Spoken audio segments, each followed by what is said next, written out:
Hello, one and all. It's my view of Dr. Stone, Chapter 2, freaking 100! Woo, woo! And you know, I was kind of right. I said 2-3 chapters ago that this chapter would give us a major time skip leading to Senku and Xeno building the rocket, and we did kind of get that more or less. We got a 6-month time skip leading to Xeno building a freaking rocket engine, which, close enough, close enough. I also said that Senku was going to split the party to cover more ground. We got that too! Yay! Just not at all how I was expecting it, seriously.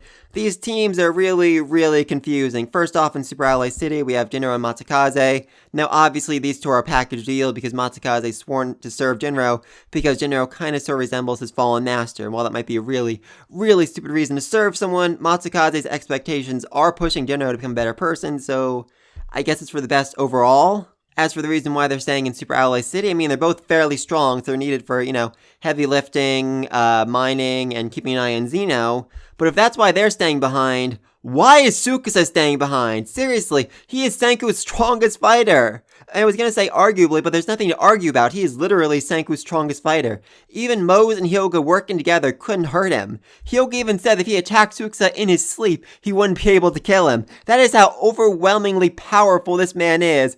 And Senku just left him behind to do some mining? Why? Just why? Do you not expect to run into any danger at all as you cross the entire freaking globe? I mean, even if you don't come across any, groups of people who want to kill you, there's still wild animals that are very, very big and could tear you into pieces. That's what you need Tsukasa for. I don't know, I just find it really weird that Tsukasa is staying behind. I also find it rather interesting that he's standing next to Maya in this shot. I mean, none of Stanley's other soldiers are present here, so why Maya? I mean, I was saying in the last couple of videos that I thought Tsukasa and Maya might end up becoming a power couple. I mean, they're both ridiculously strong, and I think she'd like that in a man, him being just so freaking powerful. Someone she can really spar against at her full strength.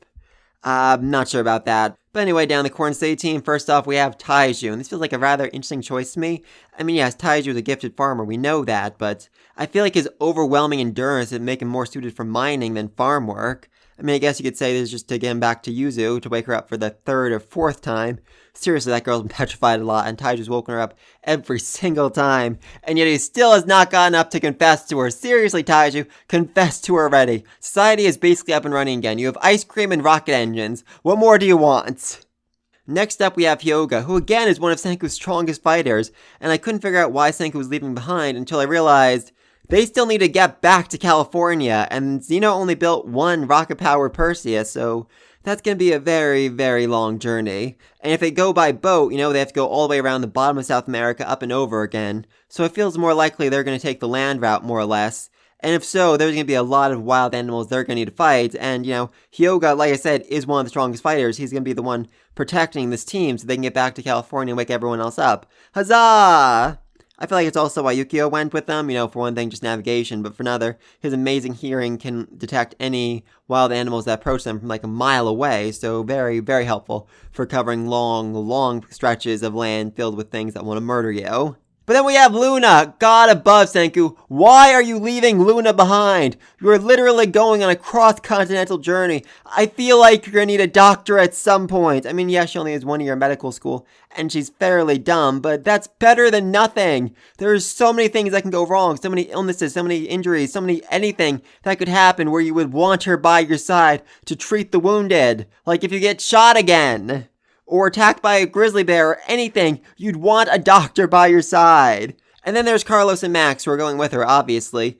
What is their backstory? Why are they so overwhelmingly loyal to Luna? What did she do in the past to win them over like that? I mean, I'm so confused about that. I mean, I've been saying for a very, very long time, I thought Luna's father was the Y-Man. I was expecting, Carlos and Max to eventually drop a line, give some backstory that reveals more about Luna and reveals some hint about her father secretly being the Y-Man, but if they're going to Corn City, I really don't expect that anytime soon. So, yeah, they're leaving behind their only doctor and maybe their only clue to the Y-Man's identity. Bad move, Senku. Bad move. And then on Senku's team, we have Chelsea, obviously. I mean, she has basically an entire map of the world memorized. It'd be completely insane to leave her behind. Chrome to help Senku with whatever scientific inventions he makes down the road, and hopefully to make some of his own. I am hoping to see some more independence from Chrome moving forward. Jen to convince any natives they meet to join their side and not try to murder them. Katsuki to build whatever insane inventions Senku thinks up. Ryu to do all the, navigating and ship driving. Francois for basically everything else. And finally, we have Kohaku and Suka, and it feels really weird that Kohaku is the only fighter that Senku is bringing with him. I mean, they're crossing the globe. There are any number of dangers they can face, and Kohaku has to defend the team from all of them. It feels like a really, really weird choice on Senku's part, until you remember that Suka has been living alone in the Amazon for the last 5 years.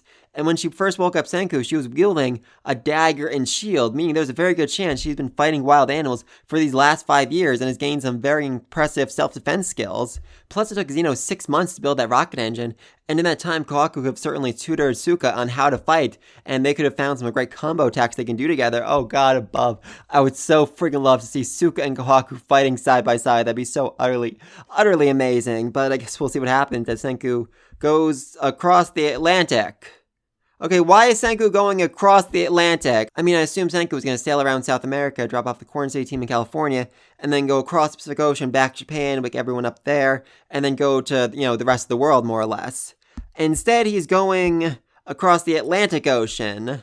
Okay, why? Seriously, why? I'm trying to wrap my head around this. I mean, if Senku's target for Math City is in fact Russia, like I've been assuming, he could always go north, past Norway, past Sweden, and basically start the city on the shoreline of Russia, the northern tip of Russia. But I feel like that'd be a really harsh environment, especially in the winter for a fledgling city. So, I mean, it's not really clear on the map. What if instead Senku's target for Math City is more like Ukraine or Romania?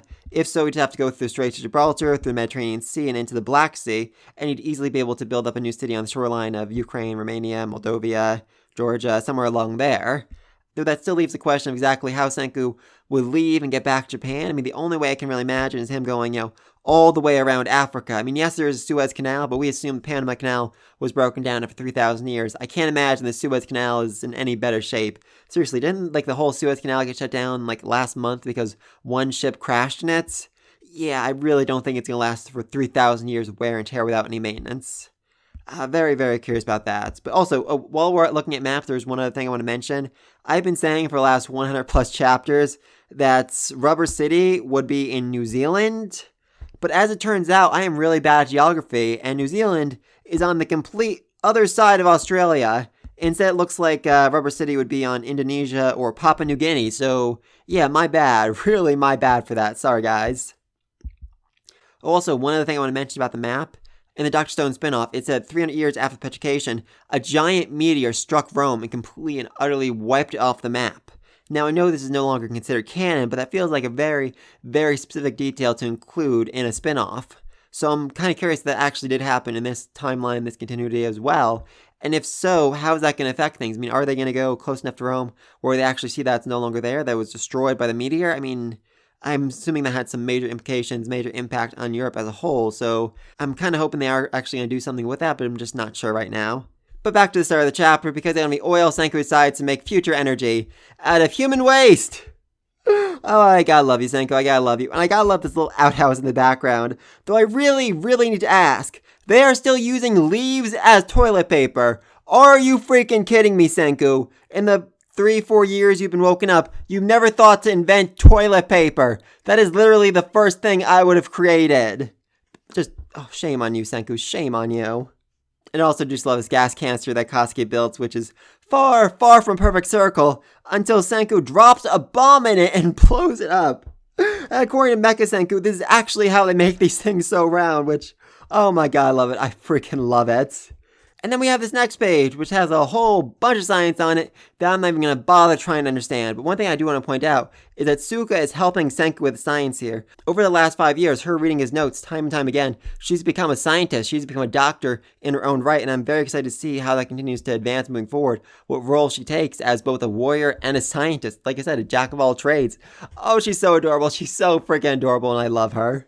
And then we see the first successful test of the rocket engine. Oh my freaking god. This thing has a lot of power behind it. And I'm very, very concerned that's being held up by a few boards of wood that are tied to it.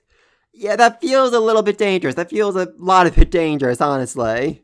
And then Senku and Xeno toast with a cup of Xeno Bucks coffee. Oh my god, that's so Xeno, and it's so Senku too. Remember the Senku Cola? And I guess they have coffee beans in Brazil, so yeah, that makes a lot of sense. They finally got to taste coffee, and oh, I would really love to see Chrome's first experience with coffee. That'd be a lot of fun. That'd be a lot of fun.